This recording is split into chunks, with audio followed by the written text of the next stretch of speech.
Kim Lewis, Associate Dean of Research and Professor of Physics. Hi, I'm Pania Newell, an assistant professor in the Department of Mechanical Engineering. Hi, I'm Lucy Zhang. I'm a professor in mechanical engineering. In a typical curriculum vitae, which is a resume, there is an item or category usually named honors and awards. And this goes the same for university faculty and students. What do we need to do to fill in that item? And how important are these honors and awards? And that's our topic for the day. In this episode, we'll be talking about honors and awards with a great colleague of mine, Professor Debbie Kaminski, who is a Professor Emeritus of Mechanical Engineering at Rensselaer Polytechnic Institute. Debbie is a mentor for so many of us on and off campus. She's done and still doing many interesting things besides being a professor. To me, she is someone who's got her life all figured out. She's leading our women's investment club, writing sci-fi fictional novels, among so many other very interesting things. Hi, Debbie. Thank you so much to be on the show today, and we're so glad that you can join us. Before we get started talking about honors and awards, I know we already introduced you a little bit. You have anything to add? Well, thank you for that lovely introduction, Lucy. Well, I have worked in my career in industry. I worked for General Electric for 5 years, and I worked in academia for almost 30 years. And I also spent a year at the National Science Foundation. So that gave me my check the box that I worked in government as a program director. So I have seen, in one sense, the three different sides of the world that engineers often see. I'm a mechanical engineer like Lucy. Kim is the outlier here, but I also have a degree in physics, Kim, from your department at RPI. So I guess I fit in this group, right? That's basically my background. In my work, I worked as a heat transfer engineer or energy engineer, depending upon what era it was and what buzzwords were popular in that era, and spent a lot of time on solar energy and cooling computers and things of that sort. So I'm delighted to be asked here today. I have served on 2 award committees over time, so I can maybe give people some insight into what I saw when I was there. That's great. Thank you, Debbie. So let's start and talking about why getting these awards important. Well, in my personal opinion, it's really nice to get an award. It shows that your colleagues appreciate you. It also shows how they see you and how they define you. The very first award I ever got in my life was when I was 12 years old. I got an award for a speech I gave on free enterprise. It was the most terrifying event of my life up until that moment. I was on the stage in front of the entire elementary school, all 500 or 600 people. And what it said to me as a child is, you can make good speeches. Now, see, I became a college professor, so college professors need to be able to make good speeches. It helped me define who I was. So when your colleagues and your teachers and your others give you awards, you get a sense of who you are, to them anyway. And of course, awards are wonderful to have on your resume. They last forever, for one thing. If you get an award, I can tell you about my award that I got in 1963. Isn't that nice? I mean, it doesn't go, rancid or something. The thing is, awards beget awards. If you already have awards, when somebody looks at your CV, they say, well, this person is award worthy. We should give them another award. So the more awards you have, it's like the easier it is to get the next one. It's like the more money you have, the easier it is to make money, huh? So awards are like that. And I started out, when I was in high school, I really cultivated getting awards because I needed it to get a scholarship to college. So that's the time in my life when I worked hardest at getting awards, just because I felt desperate that I wouldn't make it to college if I didn't get those awards. I was a kid, working class kid. Have you seen that these awards play a major role in promotions as well, tenure and promotions? I don't think they play a major role, but they do play a role by their absence. when you want to go to a P&T committee, you want to check all the boxes. Research dollars, service, teaching, awards. And if awards is missing, seminars, you don't give seminars, nobody seems to like you, then that's harder to promote people who are missing something from their resume. And awards is one of those things you don't want to be lacking. And also, if you're going to go and have a seminar, sometimes when people introduce you, they like to mention the awards you won. So you better have some, right? And when you put your web page up, a lot of people put the awards they got on their website. It's tough if you don't have any, and other people do. You got to keep up with other people. That competition, right? We got to keep it up. Yeah. Let's talk about the type of awards that all these faculty in academia can go after. What are these awards that are out there for us to get? Well, honestly, many of them are discipline specific. So you would have to just figure out what it is for your discipline. And I think the best way to do that is to look at your colleagues who are, say, 10 years along, 10 years older than you, and see what awards they got. And you can say, oh, look at so-and-so got the Ralph Teeter Award for automotive engineering. Happens to be one that I got. But my mentor got it, and I said, oh, look, maybe I can get this one. And the Eli Lilly Teaching Award is another award that I got that I think somebody else already had. So you learn about awards by seeing, and you can read people's web pages, right? But when I think of the types of awards, I really think more of there's departmental awards, there's university level, and there's national and international awards, and there's awards for just your field or for the whole universe. So, for example, if you get an award, I mean, certainly the Nobel Prize is the preeminent award that everybody has heard of in the whole world, just about, right? So there's the award you most want. Engineers rarely get Nobel Prizes, although physicists do recently, as a matter of fact. So you want to aim at all of those kinds of prizes. It's not the easiest ones, of course, are departmental prizes. And the higher up you go, the harder it is to get the awards.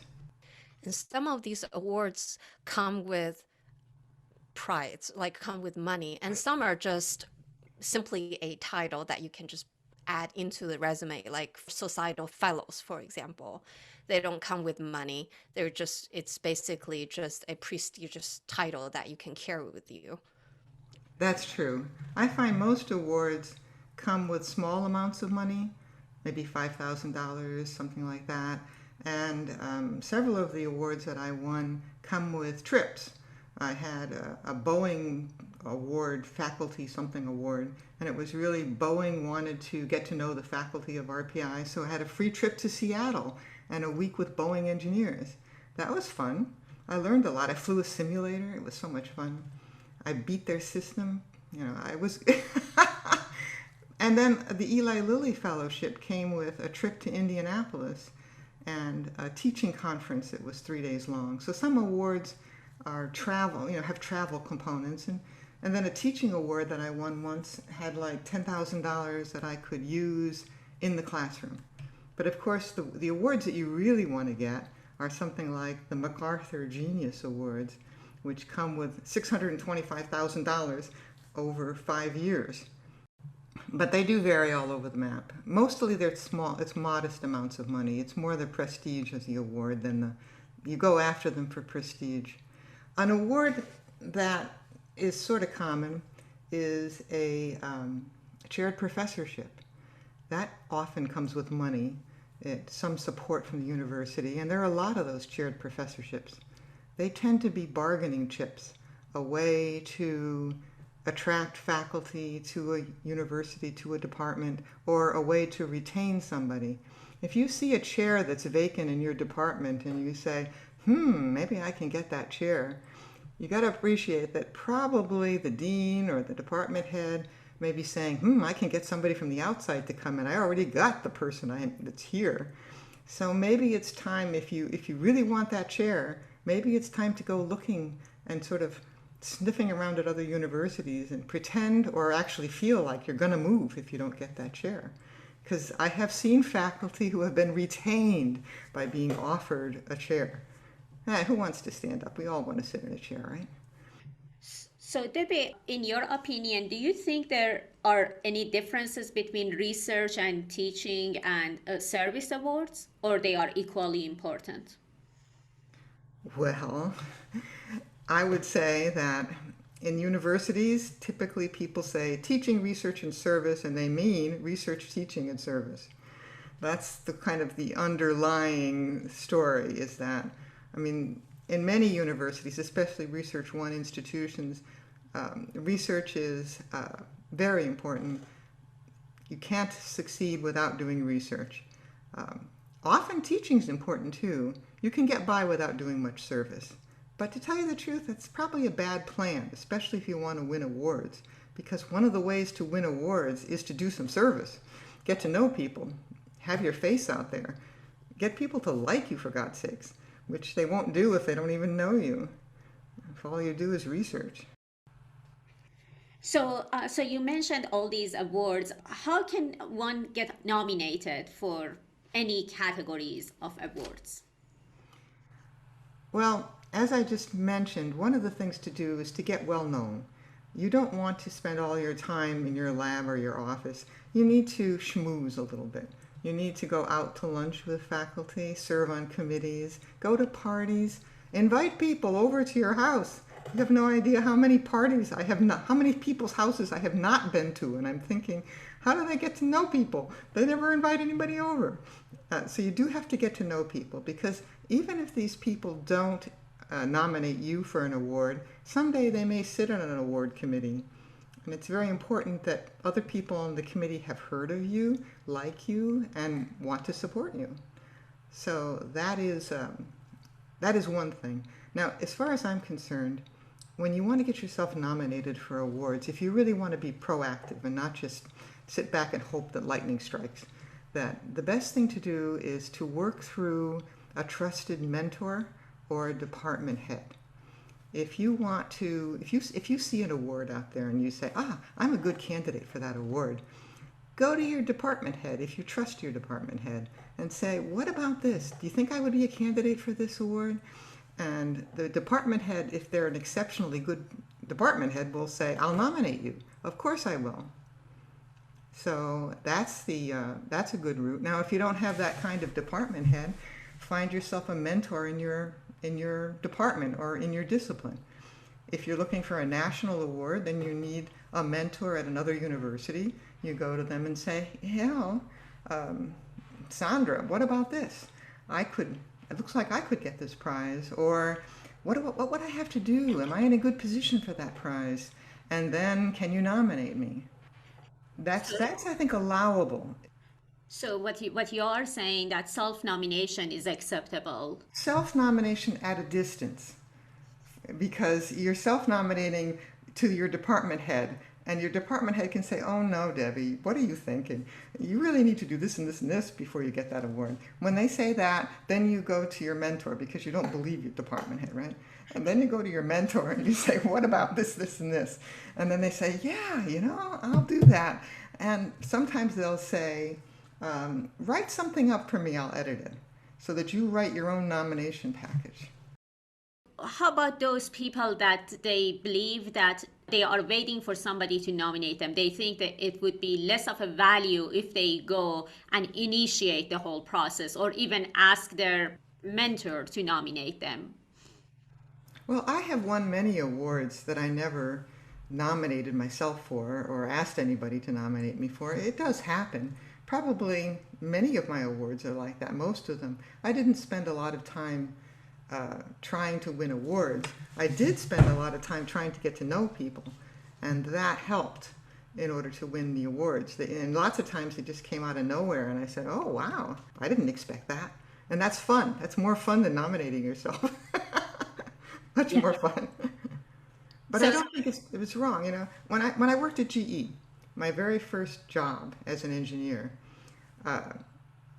my boss's boss came to my office one day and said, you know, I nominated Mike, one of my fellow employees, for this service award, and he didn't win.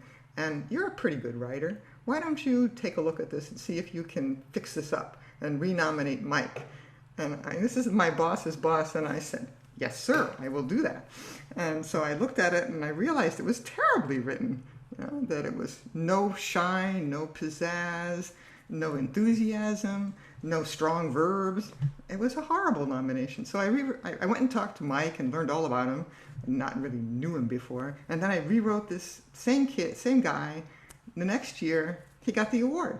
And it was all because the nomination form was well written, rather than because it was just hastily put together.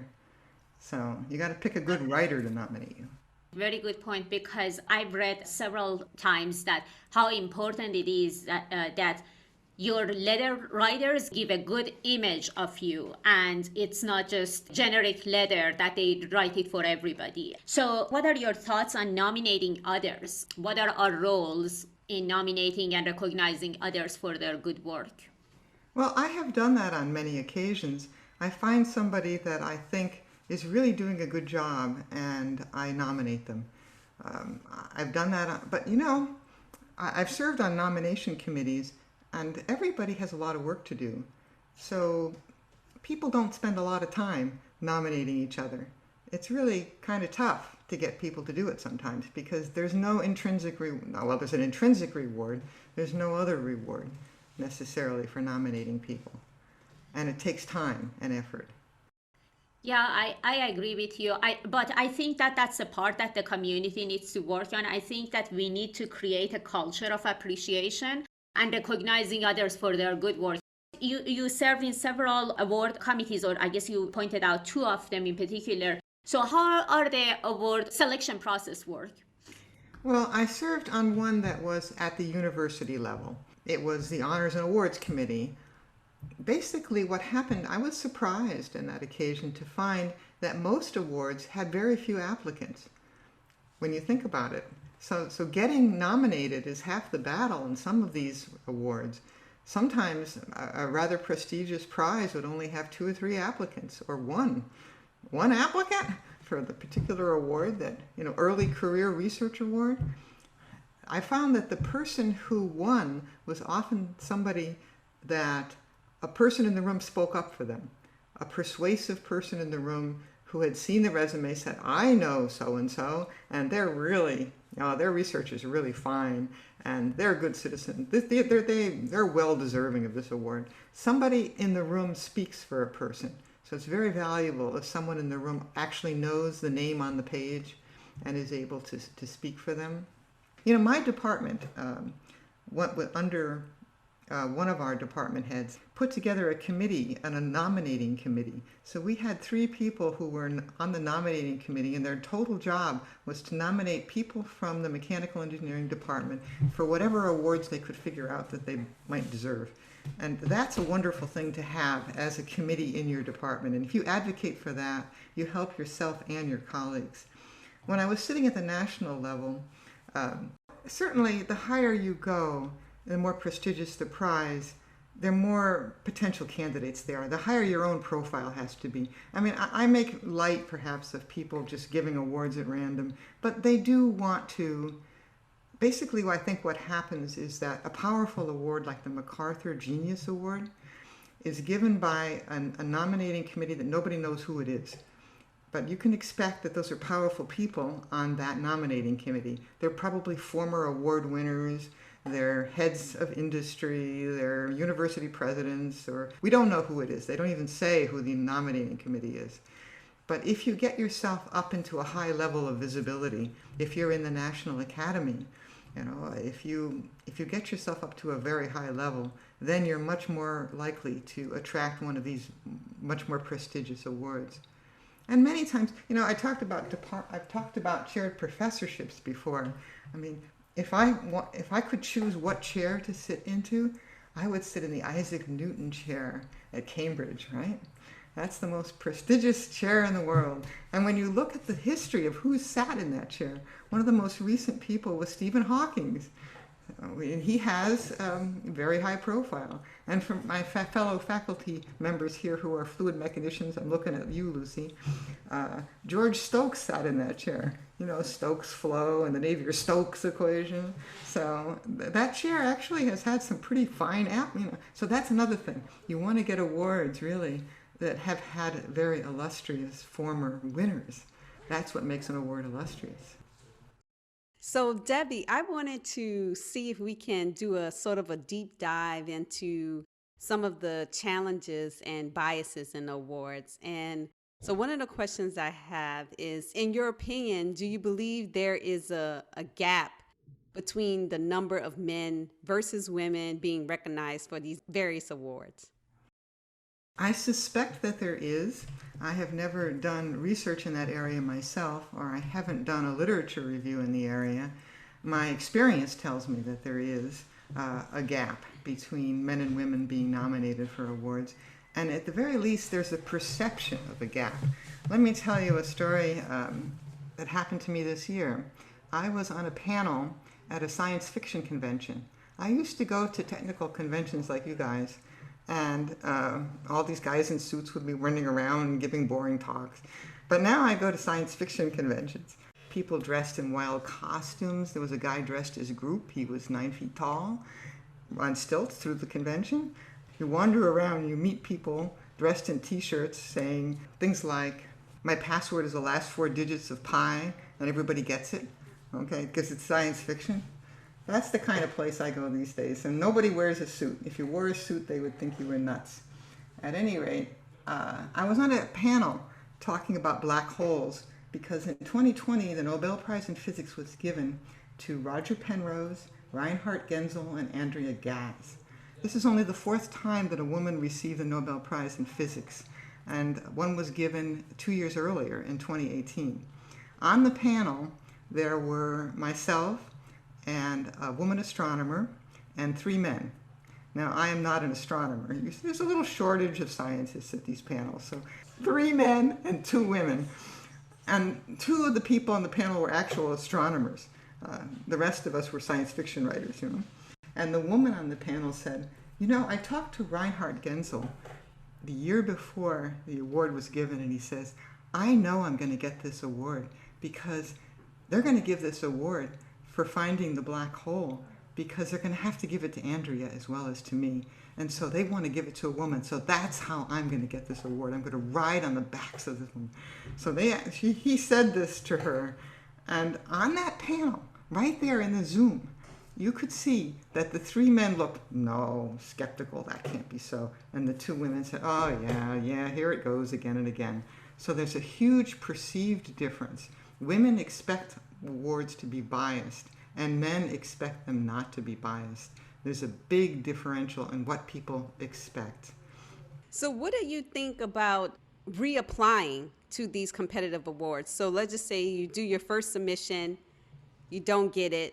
Is it good to just keep applying until you get it, or do you think at some point you should say, no, this is not a good idea, and the selection committee keeps seeing your name over and over? Is there some stigma attached to reapplying?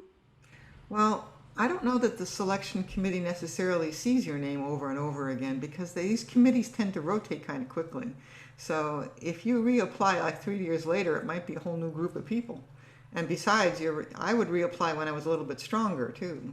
If you reapply, I don't know if I'd reapply the next year because you might have some overlap on the committee. Depends on what you're applying for and what the committee, but certainly this works with grants at NSF.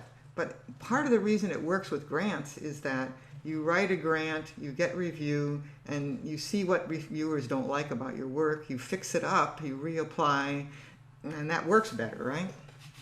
Awards aren't like that. You don't get any feedback if you didn't win the award. So in your opinion, what efforts do you believe can be used to increase the number of minorities being nominated and winning awards, just based on your experience of serving on these selection committees at the university and the national level? I think maybe the biggest barrier is just getting them nominated in the first place. That what we need to do is to perhaps, again, put together a committee of people who are interested in this and look around and see what minorities are doing great things and could possibly be great candidates for an award.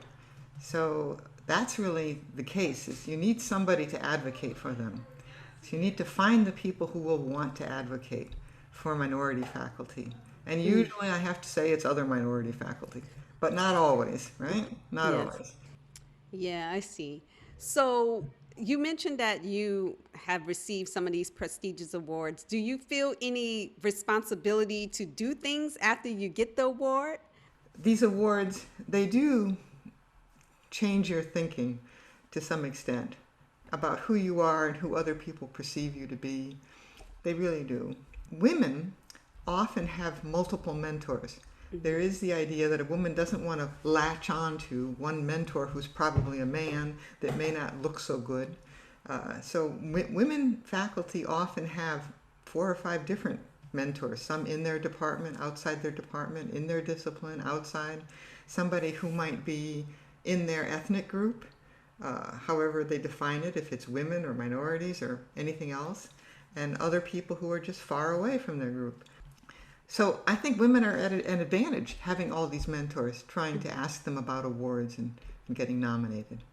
And what we as women who are moving along in our careers, we should do some nominating too. That's what we have to think about too. It is part of our role.